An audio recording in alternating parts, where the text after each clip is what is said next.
I mean, your whole life you want to be able to play, around great players, great. The cameras flashed, the crowd roared. LeBron James stood center court holding another championship trophy high above his head. But in that moment of ultimate triumph, there was someone missing. Someone who had never been there, not once, not ever. From the very beginning, his story wasn't just about talent, it was about survival.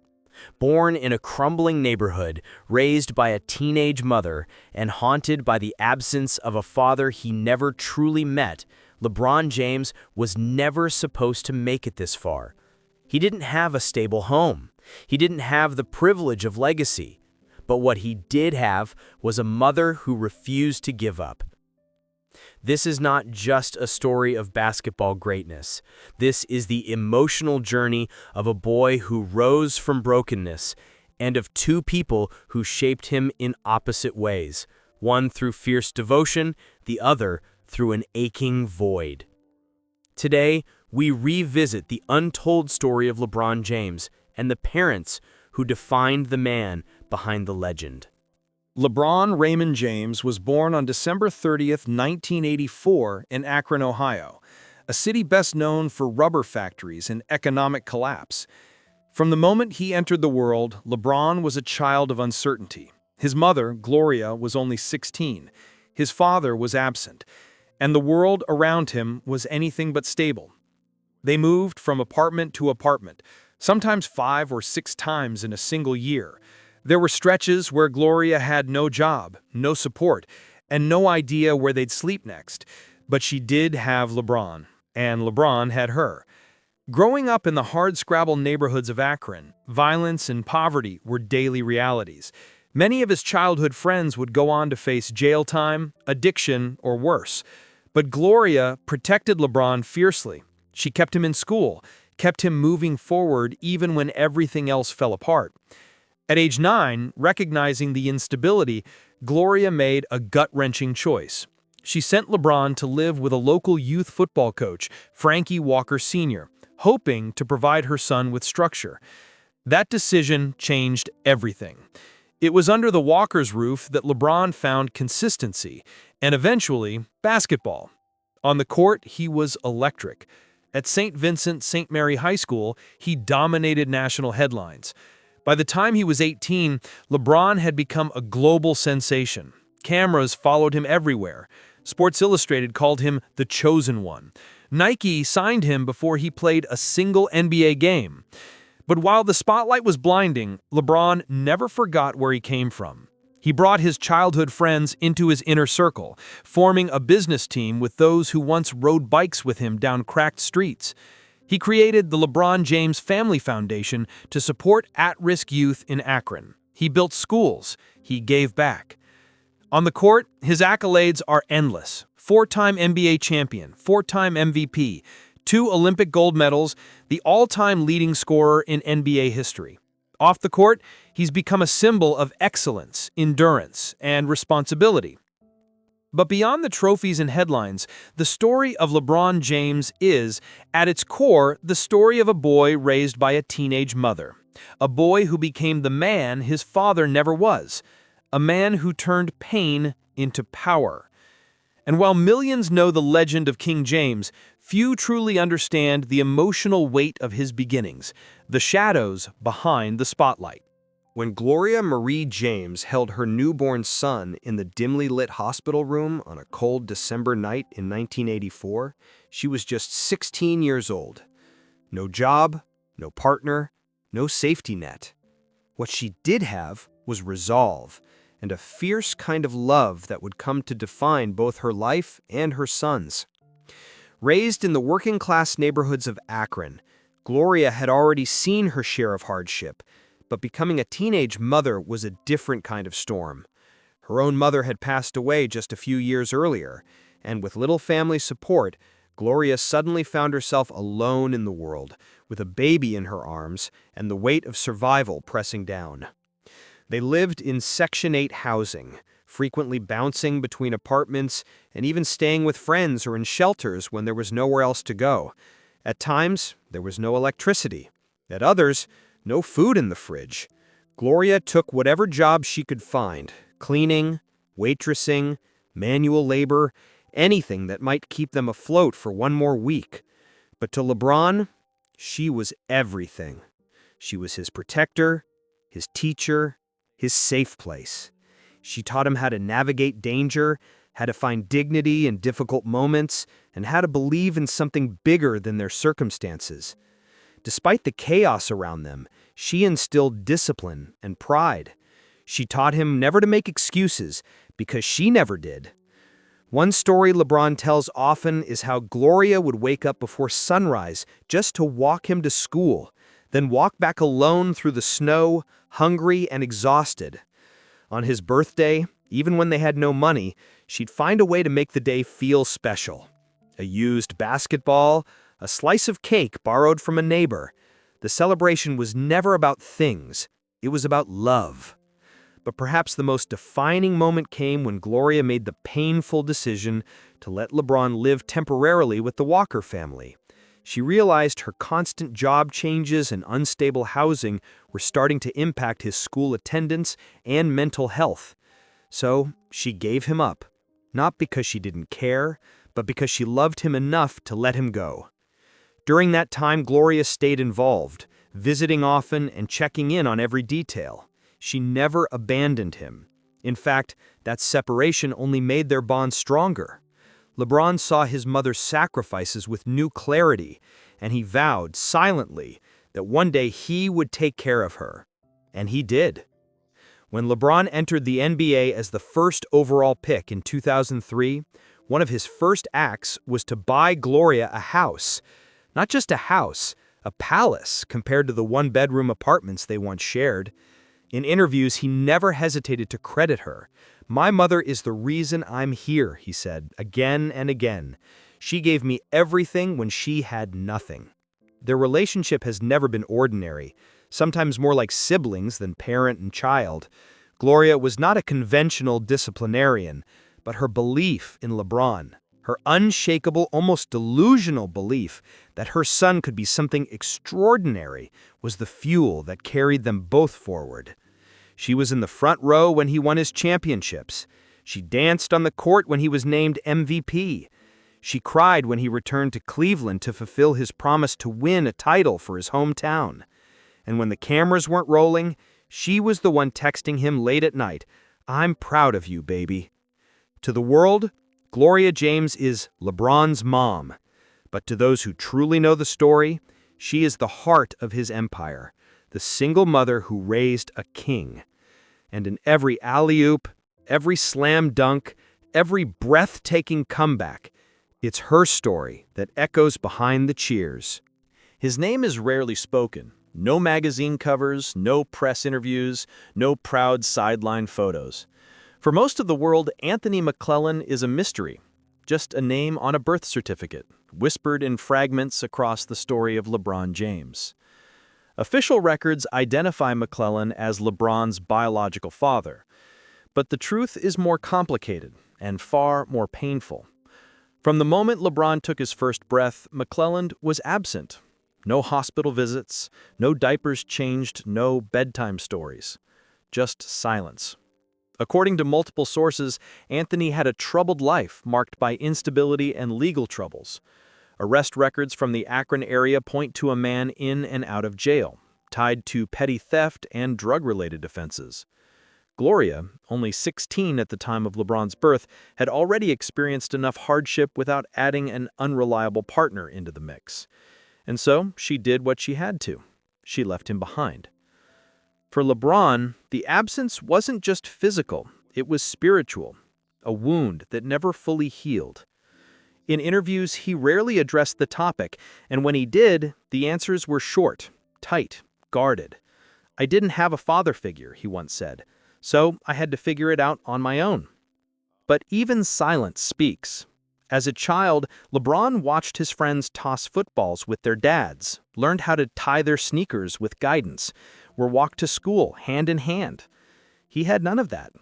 The only hand he knew was his mother's, weathered, calloused, unshakable. There were no shared holidays, no stories of lineage, just a blank space where a father should have been. And yet, in that void, something powerful began to grow. Defiance. LeBron didn't let bitterness consume him.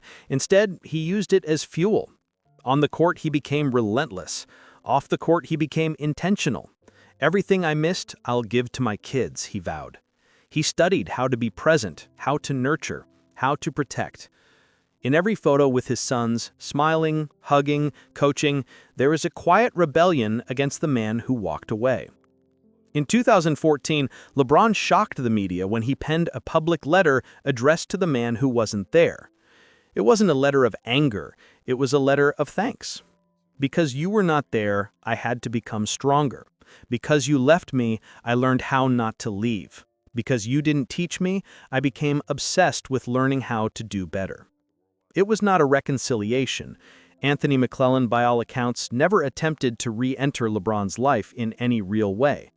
Some reports say he tried to contact him after LeBron became famous, but the efforts were brief, and LeBron made it clear he had made peace with the absence. There are no dramatic confrontations, no teary reunions, just quiet closure. LeBron's life became a lesson in self-made identity. He chose what kind of man to be, not by emulating his father, but by rejecting his example. In doing so, he transformed absence into clarity, rejection into resilience. Anthony McClellan remains a ghost in the story of LeBron James, a shadow cast long before the spotlight. But sometimes it is in the darkness that we find the sharpest outlines of who we choose to become. LeBron once said, "A man's legacy isn't what he has, it's what he gives." And in choosing to give everything to his children, he ensured that his own father's legacy ended with him. There was no tragic accident, no sudden illness, no hearse or black suits. And yet, for LeBron James, there was still a death, a slow, invisible kind that crept through birthdays, report cards, and championships. It was the death of expectation, the quiet funeral of a boy's hope for a father. From a young age, LeBron knew not to ask. Other kids would talk about their dads taking them to basketball games, teaching them how to drive, showing them how to shave. But LeBron only had silence. No bedtime stories, no proud nods from the stands, just a blank space in every family photo and every Father's Day. He would sometimes look in the mirror and wonder, do I have his eyes, his voice, his height? The man known as Anthony McClellan wasn't even a memory. He was a question mark. When LeBron was 9 years old, after yet another move and yet another school, he worked up the courage to ask his mother, "Where is he?" Gloria hesitated. She didn't lie, but she didn't offer details either. Just enough to understand that the man responsible for his birth had no intention of being responsible for his life. That was the moment. The moment when a child lets go of the impossible dream that maybe one day the door would knock, that maybe one day he'd show up courtside cheering, that maybe, just maybe, there was a reason for the absence. But there was none, and LeBron knew it. That realization, so quiet, so internal, was a kind of death. It didn't come with flowers or condolences. It came with a cold, sharp clarity. He is not coming back, because he was never here. For years, LeBron buried that pain deep beneath the roar of the crowd and the rhythm of the game, but it was always there. In the way he looked at his own sons, in the way he refused to miss their games, their milestones, their lives. He once said, "I'm not a perfect dad, but I'm present. I know what it feels like to grow up without that." And so, instead of mourning a man, LeBron mourned the idea of him. The version he created in his mind, the teacher, the guide, the protector, was never real. And accepting that truth was harder than any opponent he'd ever faced on the court. There were no final words, no closure, just the absence and the decision to live beyond it. In a world obsessed with father figures in sports, coaches, mentors, bloodlines, LeBron's story cuts deeper. He didn't inherit greatness. He forged it, alone, with nothing but a basketball and a promise to be better than what he never had. And in that quiet funeral of expectation, something was born. Determination, clarity, and a legacy of presence that would redefine what fatherhood looks like for the next generation. There was no casket, no eulogy, no long line of mourners waiting to pay respects, but there was a moment, a silent, private moment, when LeBron James finally said goodbye to the father he never knew. It happened far from any court, not under the glow of stadium lights, but in a dimly lit hotel room the night before one of the biggest games of his career. The pressure was immense. The world was watching. But his mind, as it often did, wandered back to the question that had chased him for years. What if he had stayed? That night, LeBron sat alone with a notebook in his hands. He didn't post on social media. He didn't tell the press. But he wrote, not a letter to a father he had known, but to the void where that man should have been. Thank you for leaving. Because you left, I had to learn to stand. Because you were silent, I had to find my own voice. Because you didn't show up, I had to become the man I never met. The next morning, he tore out the page and left it in the drawer. He walked out of that hotel not as a boy looking for answers, but as a man who had already written his own. In that moment, he buried the longing, the what-ifs, the empty chairs in the crowd. And with it, he said goodbye, not to a man, but to the ache that had lived in his chest since he could remember. This was his funeral, a private goodbye, held in the quiet of a hotel room with no guests, no flowers, just truth. And perhaps that's the most profound kind of closure. Not the kind offered by ceremonies, but the kind we give ourselves when we accept the things we cannot change and choose to move forward anyway. From that day on, LeBron didn't just play for glory or trophies. He played with freedom. Not from his past, but because he had finally faced it. And in doing so, he redefined what it means to be a man, not by who you raised, but by who you decide to become. LeBron James didn't just overcome his past, he rewrote its meaning. In the absence of a father, he became one of the most devoted dads in the public eye. He shows up to every game, every ceremony, every moment that matters. He hugs his children fiercely, teaches them gently, and walks with them proudly. Not because he had that model, but because he didn't. He built the I Promise School in Akron not just for education, but to give stability to kids like he once was. He pours his energy into foundations, scholarships, and mentorships, not for headlines, but to create the very support system he never had. LeBron turned pain into purpose. He became proof that greatness is not inherited, it's built.